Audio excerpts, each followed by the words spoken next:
The rain fell in relentless sheets, drenching the streets of Hawthorne City in an unyielding downpour. The streetlights flickered, their dim glow barely penetrating the thick curtain of rain. Thunder rumbled overhead, a deep growl rolling across the sky, shaking windows and rattling nerves. Officer Ethan Carter tightened his grip on the steering wheel of his squad car, his windshield wipers struggling to keep up with the torrential rain. It had been a long shift, one of those nights where every call seemed to be a mess. A domestic disturbance that had turned violent, a drunk driver plowing into a lamppost, and a burglary gone wrong that ended with a suspect on the run. His uniform was damp from the night's work, his boots caked in mud, and his patience worn thin. Then, the radio crackled. Dispatch to Unit 27. Got a call about a lost child near Lincoln Avenue. Male, about 10 years old, alone in the rain. Caller didn't stay on the line. Ethan sighed, glancing at the clock. 11:48 p.m. The last thing he needed was a missing child case in this weather. He grabbed the radio and responded. Unit 27. En route. The streets of Lincoln Avenue were nearly empty. Aside from the occasional car speeding through the storm, it was the kind of neighborhood where businesses shut down early, where people didn't linger outside after dark. The only sound, besides the rain, was the distant wail of a siren. Then, in the glow of his headlights, Ethan saw him, a small figure huddled against a brick wall. Soaked to the bone, trembling, Ethan pulled over and stepped out into the downpour, his boots splashing in the water pooling along the curb. The child looked up at him, wide-eyed and scared. He had dark brown skin, short curly hair, and a hoodie that clung to his tiny frame, completely drenched. "Hey, buddy," Ethan said, keeping his voice calm. "You okay?" The boy didn't answer right away. His lips were trembling, whether from the cold or fear. Ethan wasn't sure. "What's your name?" Ethan asked, kneeling to the boy's level. The boy hesitated, his voice barely above a whisper. "Malik." "All right, Malik. Where's your family? Where were you headed?" The boy glanced down the street, then back at Ethan. "I don't know." His voice was shaky, unsure. "I was trying to get home." Ethan frowned. "Where's home?" Again, hesitation. "I was with my dad, and then I got lost." Ethan studied him for a moment, rain dripping from the brim of his cap. Something about the kid's clothes, designer sneakers, a watch that looked a little too expensive, told him this wasn't a case of neglect or a runaway. "Come on, let's get you out of the rain," Ethan said, standing and opening the car door. "We'll figure this out." Malik hesitated but then climbed into the warm interior of the squad car. Ethan turned up the heat, glancing at the boy through the rearview mirror as he radioed dispatch. Unit 27. Got the kid. Safe. Taking him back to the station to identify a guardian.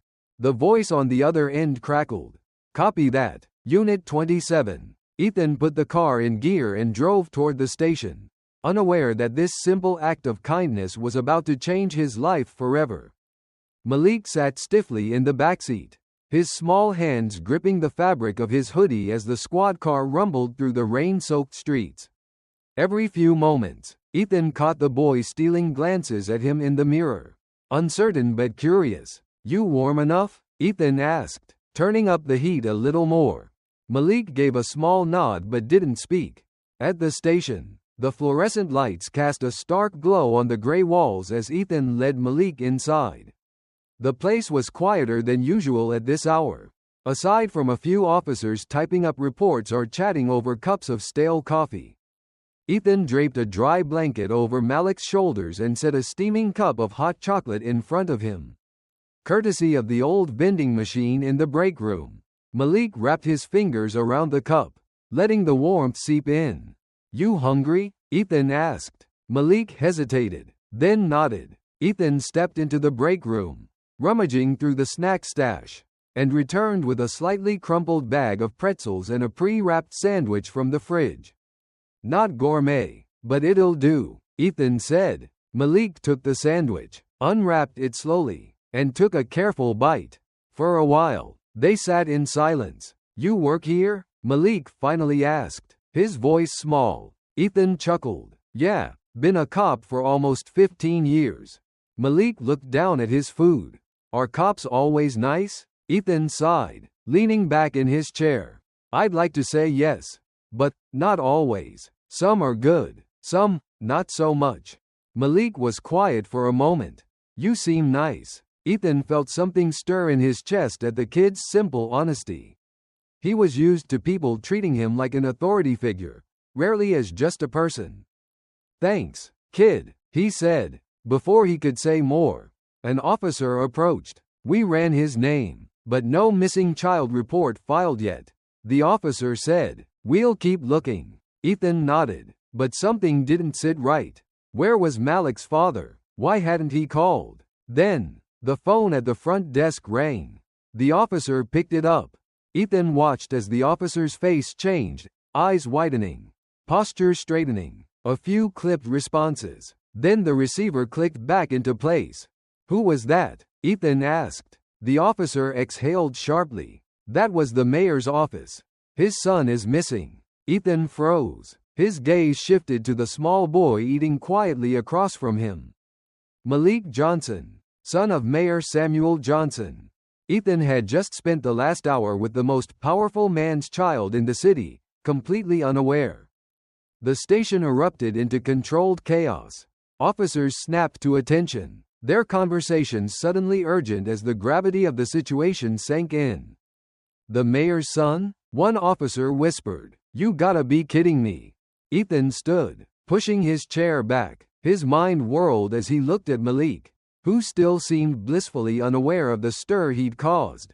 Malik, Ethan said carefully, kneeling beside him. Your dad, he's the mayor?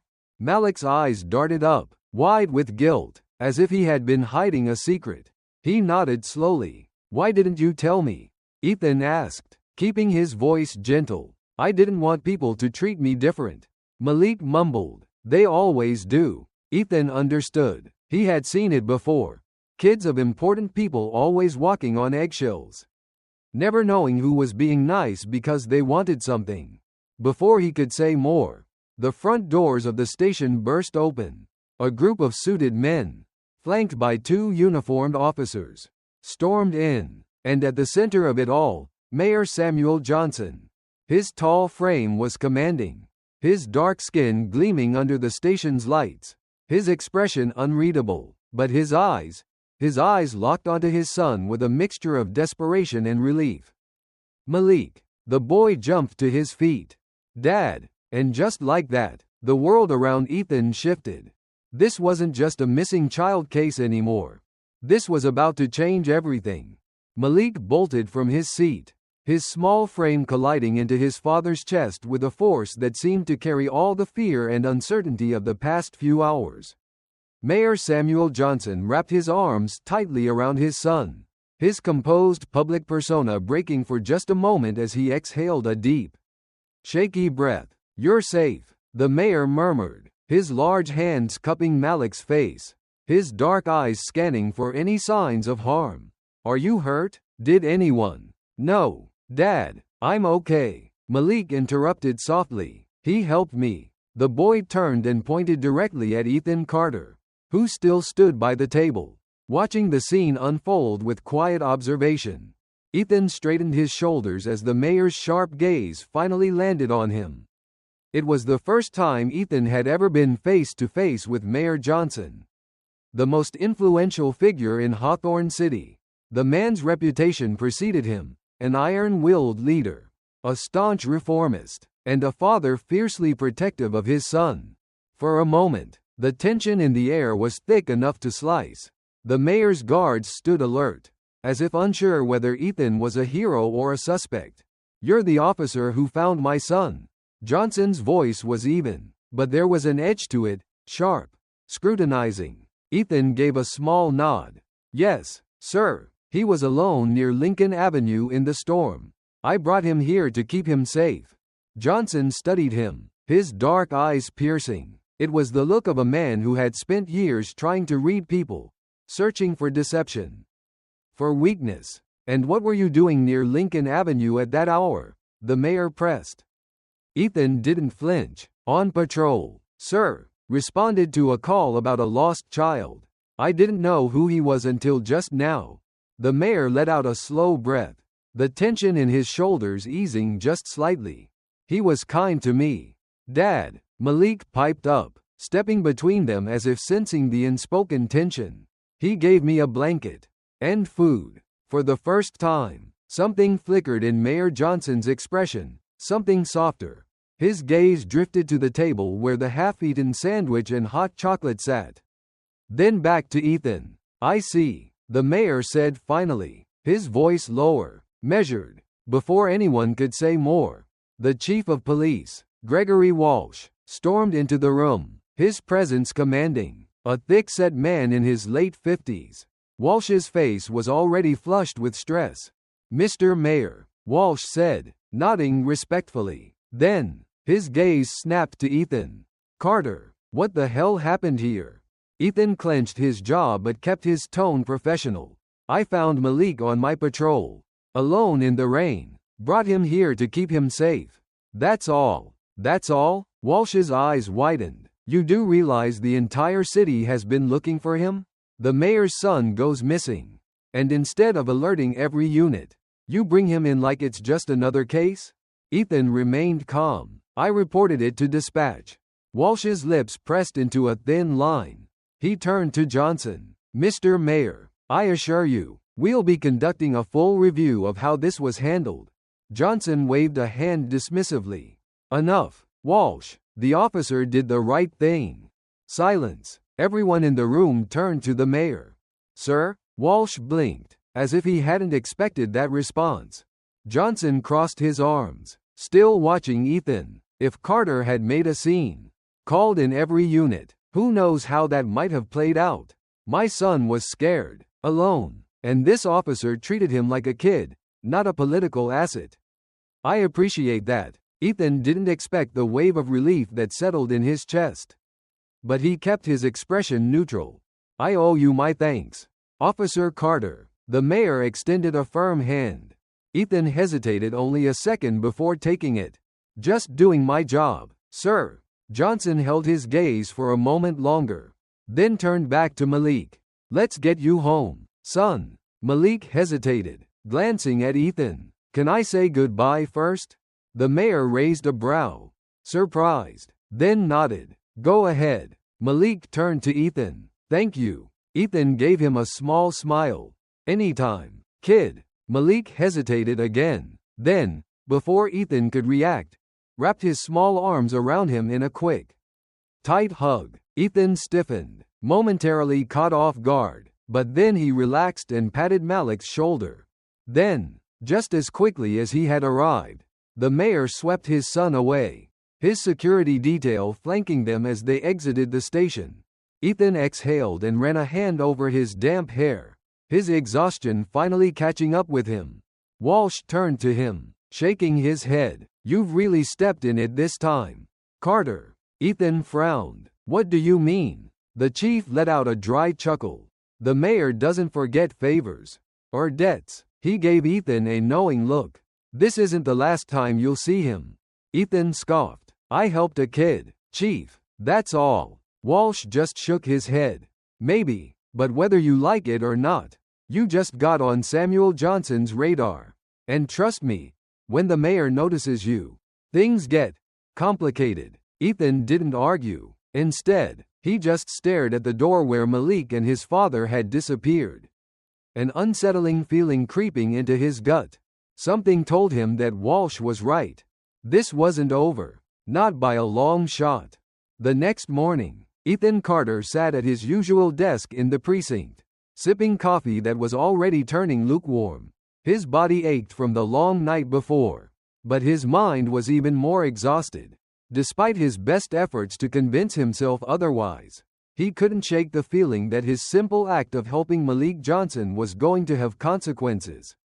He wasn't wrong. A knock sounded on the glass window of his small office, and before he could even call out, Chief Walsh stepped inside. The older man's face was unreadable, but Ethan could tell by the way his jaw was set that something big was about to drop. "You got company, Carter," Walsh said, crossing his arms, "and you better be on your best damn behavior." Ethan arched an eyebrow. "Who is it? Take a guess," Walsh muttered, stepping aside. And there he was, Mayor Samuel Johnson, standing tall in a sharp navy suit, his presence filling the room as if he had just stepped into a political arena rather than a cramped police precinct. Behind him, two of his aides lingered by the door, silent but watchful. Ethan stood, his movements slow and measured. "Mr. Mayor." Johnson gave a small nod. "Officer Carter." There was a brief pause before Johnson gestured toward the chair opposite Ethan's desk. "May I?" Ethan hesitated, then nodded. "Of course." The mayor sat, crossing one leg over the other, his piercing gaze scanning the office as if taking inventory of everything inside. Papers stacked haphazardly, a framed photo of Ethan's police academy graduation, a half-eaten donut from the break room that he hadn't gotten around to finishing. Ethan cleared his throat. "What can I do for you, sir?" Johnson leaned forward, folding his hands together. "I wanted to personally thank you for what you did last night." Ethan gave a small shrug. "Just doing my job." "That may be," Johnson said, "but not everyone would have handled the situation the way you did. You treated my son with kindness, without knowing who he was. That matters to me." Ethan wasn't sure how to respond, so he simply nodded. Johnson exhaled and leaned back. "I've been watching this city for a long time, Officer Carter. I've seen its strengths, its weaknesses. I know who's working to make it better, and who's only making it worse. And I believe you are the kind of man this city needs more of."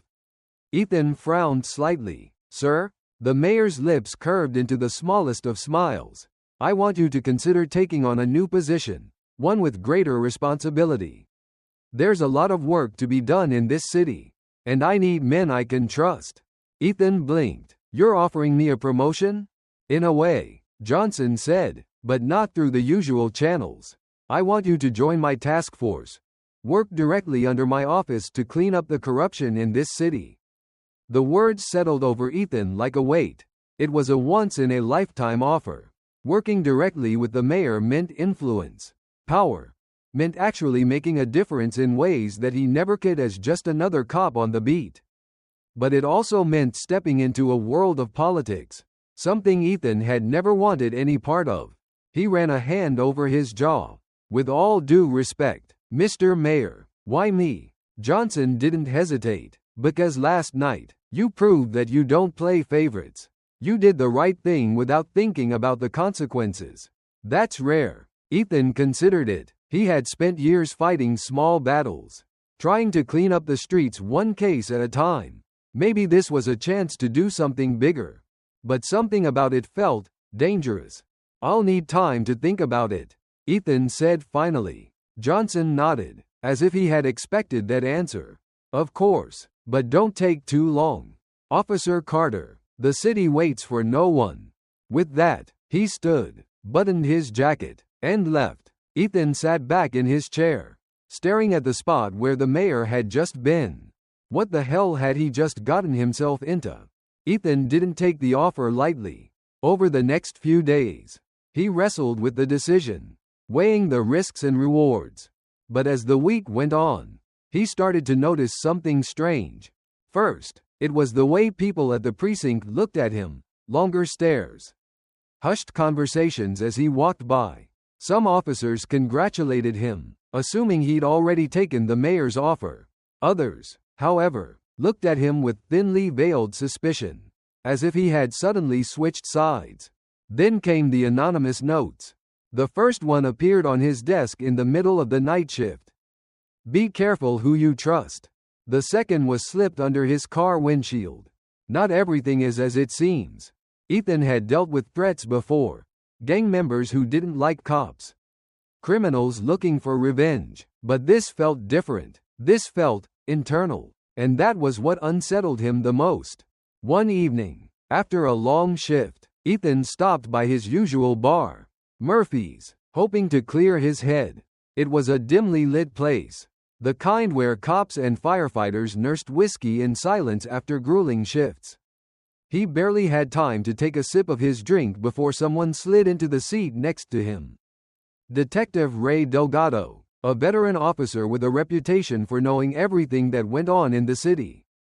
Delgado didn't look at Ethan right away. He simply swirled the ice in his glass. "So," he said casually, "you thinking about taking Johnson's offer?" Ethan tensed slightly. "You keeping tabs on me, Ray?" Delgado chuckled, finally looking at him. "Everyone's keeping tabs on you, Carter. The mayor doesn't just hand out opportunities like that. People want to know where you stand." Ethan exhaled. "I haven't decided yet." Delgado nodded, as if that was the answer he expected. Then, his expression darkened. "Word of advice? Watch your back." Ethan frowned. "You think someone's coming after me?" Delgado leaned in slightly. "I think if you step into the mayor's world, you're stepping into a war. And some people don't play fair." The warning settled in Ethan's gut like a stone. Ethan didn't realize how serious Delgado's warning was until 3 nights later. He was walking to his car after a late shift when he felt it, the unmistakable sensation of being watched. Years of training kicked in, and he subtly scanned his surroundings. The parking lot was mostly empty, aside from a few scattered cars. Then, out of the shadows, 2 figures emerged. Ethan barely had time to react before the first blow came, a hard strike to his ribs that sent him stumbling back. Instinct took over, and he countered, throwing a punch that connected with the attacker's jaw. The second man lunged, but Ethan dodged, slamming his knee into the guy's stomach. The fight was brutal, fast, and dirty. By the time Ethan got the upper hand, the men had already scrambled away into the darkness. He stood there, chest heaving, blood dripping from a cut on his lip. This wasn't a random mugging. This was a warning. And whoever had sent them, they weren't done yet. Ethan pressed a hand to his ribs, wincing as he leaned against his car. His breath came in sharp, uneven gasps, the adrenaline still surging through his veins. The parking lot was silent now, save for the distant hum of passing traffic. His attackers had disappeared into the shadows, leaving him bloodied but standing. He wiped his mouth, tasting the metallic tang of blood. His mind was already racing. Who had sent them? Was this connected to the mayor's offer? Or was it someone within the precinct who didn't like that he was now on Samuel Johnson's radar? Slowly, he pushed himself upright and scanned the area. No security cameras, no witnesses. Whoever had orchestrated this had been careful. Ethan reached for his phone, dialing a number he hadn't planned to use. "Delgado, it's Carter," Ethan said, his voice still uneven from the fight. "You still think I need to watch my back?" There was a pause on the other end, followed by a low sigh. "Shit," Delgado muttered. "What happened?" "2 guys jumped me outside the station. They knew what they were doing." "Did you get a look at them?" "Not enough to ID," Ethan admitted, frustrated. "They didn't try to rob me. No threats, just fists." Delgado was silent for a moment. Then, "You should go home, clean yourself up, let me ask around." Ethan wasn't the type to sit back and wait for answers. But he also knew Delgado had more connections than he did. "Fine," he said, running a hand through his hair. "But if you hear anything, I want to know immediately." "Trust me, Carter," Delgado said. "If someone's making a move on you, I'll find out who." Ethan hung up and got into his car, his hands tightening around the wheel. This was no longer just about whether he should take the mayor's offer. Someone had already made the decision for him. They wanted him out of the way, which meant he had to find out why. The next morning, Ethan woke up to aching ribs and a headache that wouldn't go away.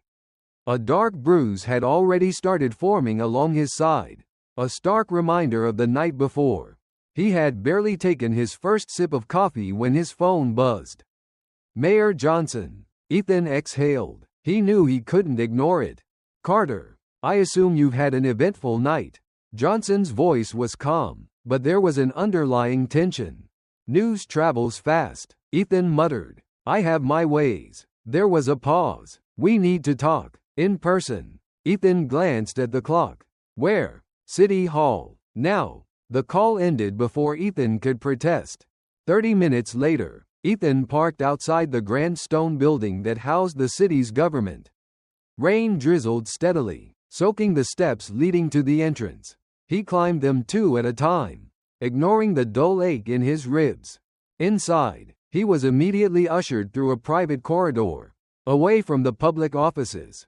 It was clear Johnson didn't want this meeting to be seen. When Ethan entered the mayor's office, he found Johnson standing near the massive window, hands clasped behind his back, watching the rain streak down the glass. "Officer Carter," Johnson said without turning around. "I heard about what happened."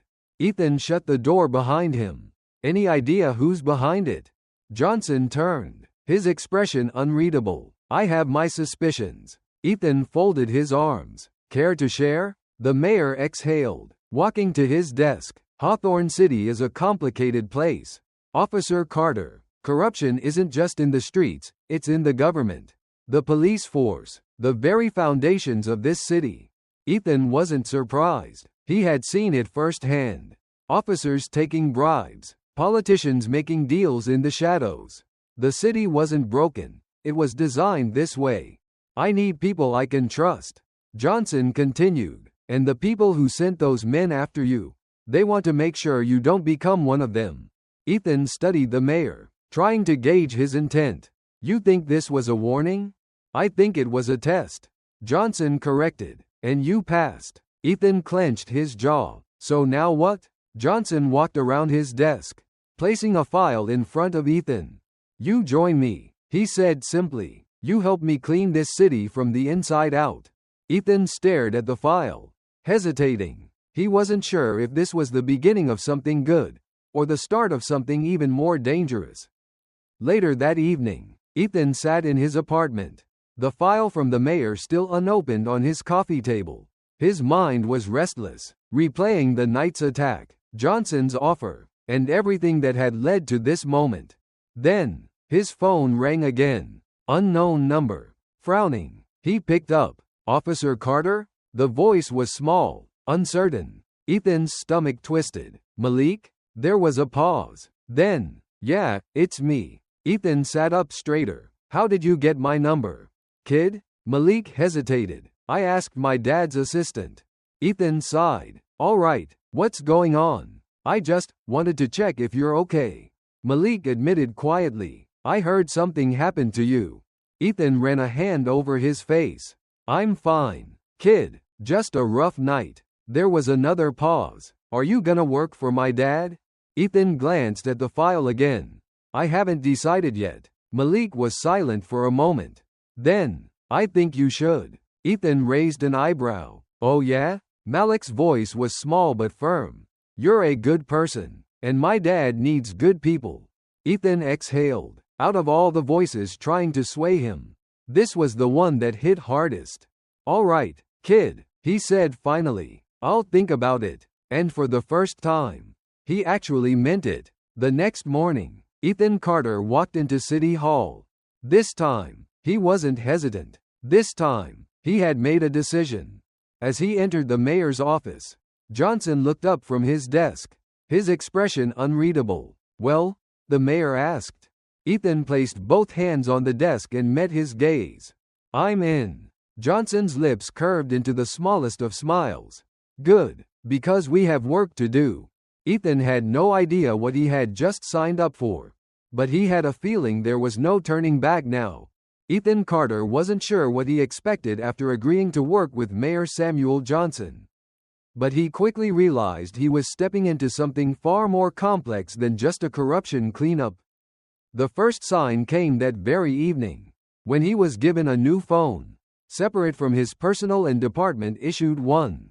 It was encrypted, direct access only to a small circle of trusted individuals, including the mayor himself. "This is no longer just about patrolling streets, Officer Carter," Johnson told him as they sat in the mayor's private office. The city skyline stretched beyond the wide glass windows, lights twinkling like stars against the deep blue of the night. This is about fighting a battle most people don't even know exists. Ethan leaned back in his chair, fingers drumming against the armrest. And what exactly does that battle look like? Johnson exhaled, standing and walking to a filing cabinet. He pulled out a thick manila folder and set it on the desk in front of Ethan. Ethan flipped it open. Inside were surveillance photos, documents, and police reports, some stamped with red ink, others marked with words like classified and internal review. This city has two faces, Johnson said, watching Ethan's reaction. One that the public sees, political campaigns, infrastructure projects, charity events, and then there's the real city, the one run by backroom deals, payoffs, and men who believe they are untouchable. Ethan skimmed through the documents. Familiar names popped up, businessmen, police officials, even members of Johnson's own administration. I need to know if you're really in. Carter, Johnson continued, his tone quieter now, because once you start pulling these threads, there's no going back. Ethan closed the folder. He thought of Malik, of the attack in the parking lot, of the way the city seemed to be strangling itself under layers of rot. He met Johnson's gaze. I'm in. Johnson nodded once. Then let's begin. Ethan's first real test came sooner than he expected. 3 nights later, he found himself sitting in an unmarked car outside an upscale restaurant on the east side of the city. The glow of neon lights reflected in the rain-slicked streets, and well-dressed patrons filtered in and out of the entrance, oblivious to the storm brewing beneath the surface.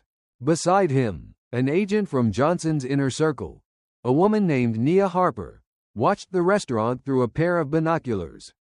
The guy we're looking for is inside, Nia said, voice steady. She was ex-FBI, now part of the mayor's covert team. Marcus Doyle, real estate mogul by day, money launderer for half the city's crime syndicates by night.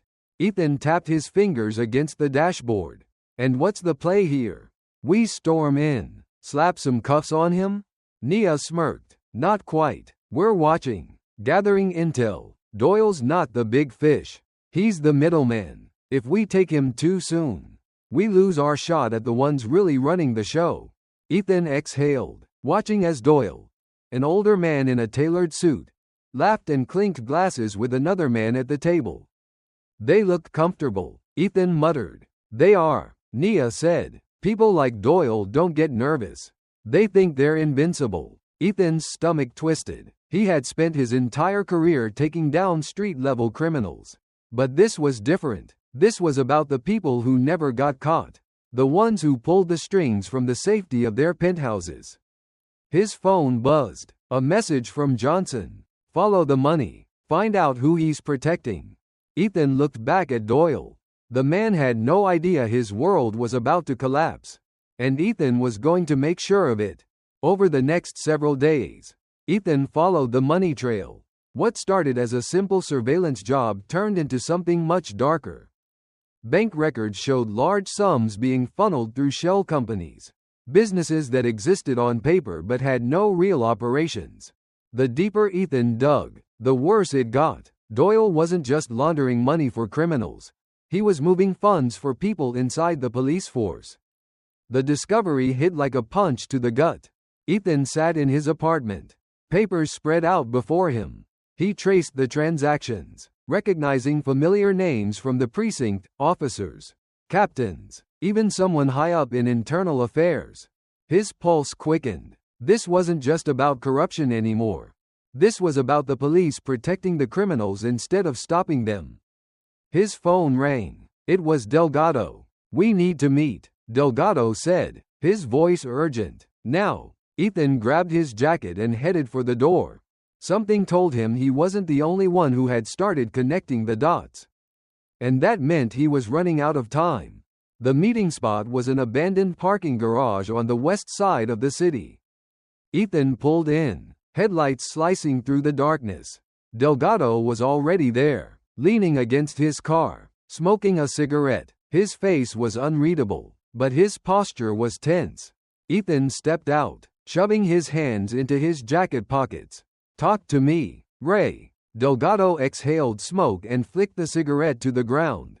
You're in over your head. Carter. Ethan narrowed his eyes. That's supposed to be a warning? Delgado sighed. I've been on this force a long time. Long enough to know that some fights aren't meant to be won. Ethan took a step closer. I found the money trail. Ray, this goes deeper than we thought. Some of our own guys are dirty. Delgado didn't look surprised. If anything, he looked sad. Yeah, he said quietly. I know. Ethan's stomach dropped. You knew? Delgado rubbed the back of his neck. Look, Carter, I tried to warn you. This isn't just about bad cops taking bribes. It's bigger, more connected than you realize. Ethan clenched his fists. So, what? We do nothing? Delgado sighed. I'm saying you need to be careful who you trust.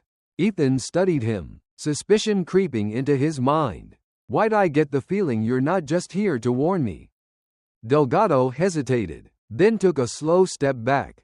That's when Ethan saw it. The red laser dot on his chest. Sniper. Before he could react, a shot rang out. Ethan dove, rolling behind a concrete pillar as another bullet slammed into the pavement beside him. The sound of screeching tires filled the garage as a black SUV peeled away. Heart pounding, Ethan pulled his gun, scanning for movement, but it was too late. The shooter was gone. And Delgado? When Ethan turned, Delgado was slumped against his car, blood spreading across his shirt. Ethan rushed to him, pressing down on the wound. Stay with me, Ray. Delgado coughed, blood on his lips. His grip tightened on Ethan's wrist. They know. Delgado gasped. They know what you found. Ethan's breath caught. Who? Delgado's eyes darkened. Everyone. And then, just like that, his grip loosened. Ethan sat there, covered in his friend's blood, his mind racing. This wasn't just a fight against corruption anymore. This was war. The sirens blared in the distance, but Ethan barely heard them. His hands were still covered in Ray Delgado's blood, his fingers pressing down on the gaping wound in his friend's chest. But he already knew, it was too late. Delgado's breathing had gone shallow, his eyes staring up at the cold concrete ceiling of the parking garage. His grip on Ethan's wrist gone slack. Ray, Ethan rasped, his own breath uneven. Stay with me. Delgado's lips twitched, as if he wanted to say something. But no words came. Instead, his chest rose one last time, then stilled. A heavy silence settled over the space. Ethan sat there for a moment, staring down at the man who had warned him, who had tried to protect him in the only way he knew how. Delgado had been a man who had seen too much, who had walked the tightrope between right and wrong, and in the end, it had cost him his life. The sirens grew louder. Ethan looked up, blinking against the harsh glare of headlights flooding into the garage. A squad car skidded to a stop, followed by another. Hands up, someone shouted. Ethan barely processed the command before he felt the cold weight of multiple gun barrels pointed at him. He raised his hands slowly, his heart hammering. He had no weapon drawn. He had been kneeling beside a dying man. But he knew how this looked. Officer down. One of the cops radioed in. More officers swarmed the garage. One of them, Detective Graham, stepped forward, his face tight with something that almost looked like guilt. What the hell happened here? Carter? Ethan met his gaze. He saw it, the hesitation, the flicker of understanding. Graham wasn't one of the corrupt ones. At least, Ethan didn't think so. They tried to kill me, Ethan said, his voice hoarse. They got Ray instead. Graham's jaw clenched. He looked at the body, then back at Ethan. You need to come with us, he said. Now, Ethan didn't resist. He knew he had no choice. But as they placed him in the back of the squad car, something inside him hardened. They wanted to silence him. They wanted him scared. But they had made one mistake. They let him live. The interrogation room smelled of stale coffee and bad decisions. Ethan sat in the cold metal chair, arms crossed over his chest, waiting. The precinct was buzzing outside the door, but no one had come in yet. They were stalling. They were figuring out what to do with him. Finally, the door creaked open. Chief Walsh stepped in, his expression unreadable. He sat down across from Ethan, setting a file on the table between them. He didn't open it. "You know, Carter," Walsh said, leaning back, "you really should have just kept your head down." Ethan said nothing. Walsh sighed. "You've been a good cop. But now, you're a liability." Ethan narrowed his eyes. "That why you let Delgado take the hit instead of me?" Walsh didn't even blink. "That was never supposed to happen." Ethan slammed his hands against the table. "Bullshit. You knew someone was coming for me." Walsh stared at him for a long moment. Then, finally, he opened the file. Inside were photos, surveillance images of Ethan. Him meeting with Mayor Johnson. Him outside the restaurant watching Marcus Doyle. Him digging too deep. "You're in over your head," Walsh said simply. "Walk away now, and we can make this go away. But if you keep pushing." He trailed off, tapping one of the photos. Ethan smirked bitterly. "Let me guess, I end up like Delgado?" Walsh didn't answer. Ethan leaned forward. "You're scared, aren't you?" For the first time, something flickered in Walsh's gaze. A crack in the armor. "Get him out of here," Walsh finally muttered. The door opened, and two officers stepped in. Ethan expected them to cuff him, but instead, they just pulled him to his feet and led him out of the room. "Where are you taking me?" "Your place," one of the officers said flatly. "You're off duty until further notice." Ethan didn't argue. He knew what this was. They weren't arresting him. They were watching him. Ethan sat in his darkened apartment, staring at the file Johnson had given him days ago. His ribs ached from the beating. His head throbbed from exhaustion. But none of it mattered. Ray was dead. The mayor's case was falling apart. And someone inside the police force had tried to take him out. The only question was, who was giving the orders? His phone vibrated on the table. The encrypted line. Ethan hesitated before picking up. "You still alive?" Johnson's voice was sharp. "Barely," Ethan muttered. "We need to move. Now." Ethan exhaled. "What do you have?" "A way to burn it all down," Johnson said. "But it has to happen tonight." Ethan glanced at the gun on his table. He had a feeling there was no coming back from this. "I'm in," he said. "Good," Johnson said. "Meet me in 30 minutes." Ethan stood, holstering his weapon. Time to end this. The warehouse on the outskirts of the city was cold, damp, and filled with the kind of secrets people killed for. Ethan stepped inside, his heart pounding as he saw Mayor Johnson and Nia Harper waiting for him. A laptop sat open on a crate between them, showing a live feed of Marcus Doyle's bank accounts, proof of the corruption running through the city. "This is it," Johnson said. "Once we release this, every name tied to it goes down." Ethan nodded. "So what's stopping us?" Johnson's expression darkened. "Walsh." Ethan stiffened. "What?" "He knows we have this," Nia said. "He's coming." As if on cue, the sound of cars pulling up outside filled the air. Doors slammed, boots on gravel. Ethan pulled his gun. "We need to move, now." But before they could, the warehouse doors burst open. Walsh stepped inside, flanked by officers. "You should have walked away, Carter," Walsh said, shaking his head. Ethan tightened his grip on his gun. Too late for that. For a moment, silence filled the warehouse. Then, Johnson hit send. The files uploaded. The evidence was live. Walsh's face contorted with rage. "You think this ends with a few files?" he spat. "You have no idea what you've done." Ethan smirked. "Actually, I do." The sirens outside wailed. The real ones. Federal agents. Walsh's face paled. The betrayal had come full circle. One by one, his men dropped their weapons. Ethan turned to Johnson. "It's over." Johnson exhaled. "Not yet. Because the battle was won. But the war for the city was just beginning."